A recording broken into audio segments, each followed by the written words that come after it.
गांववाणी studio के शनिवार विशेष कार्यक्रम में आज आप सभी लोगों को हम ऐसे एक रियल हीरो से मिलाते हैं जो लीग से हटकर गांव की प्रगति के लिए और डिजिटल क्रांति के सूत्रपात को आगे बढ़ाने के लिए अपने गांव में एक नई शुरुआत करके और आज गांव की एक सूरत बदलने में अपना एक महत्वपूर्ण योगदान दे पा रहे हैं। गांववाणी स्टूडियो ने एक नई पहल आरंभ की है। ऐसे रियल हीरो जिन्होंने ग्रास रूट के ऊपर एक ऐसा प्रयास किया है, लीग से हटकर कुछ ऐसे काम किए हैं जिसकी बदौलत उनके गांव को एक नई पहचान मिलने लगी है। इसी पहचान की कुछ ऐसी कहानियां जो अनछुई हैं, अनकही हैं और ऐसी कहानियां अभी तक कहीं भी प्रकाशित नहीं हो पाई हैं, जो गांव में हैं लेकिन उन्हें कभी इस तरह का मंच या ऐसा अवसर नहीं मिल पाया।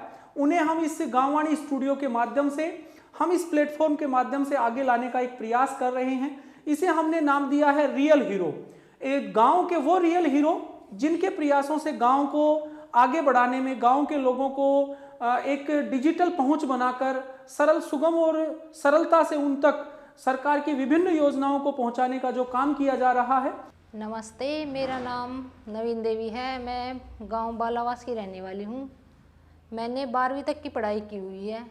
12वीं तक की पढ़ाई करने के बाद मेरी शादी हो गई और शादी होने के बाद मैं अपने घर तक के काम तक इसी में थी और इसके बाद मतलब कि मैं अपने घर में ही रहती थी।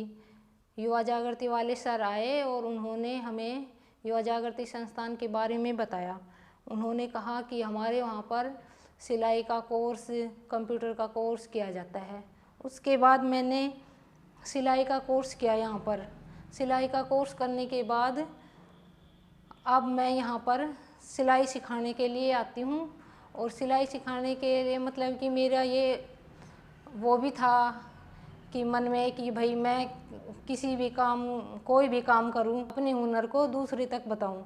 तो इससे मतलब कि मैं आत्मनिर्भर भी हुई और हमने एसएचजी समूह से भी जुड़े और हमें 200 रुपये की बचत हर मंथली करते हैं। इससे हम मतलब कि अपने घर के लिए जो भी खर्चा आता है, कभी ज़रूरत का पड़ने पर किसी के आगे हाथ नहीं फैलाना पड़ता और अपने मतलब कि काम निकाल लेते हैं और हमारे पैसे भी इकट्ठे हो जाते हैं।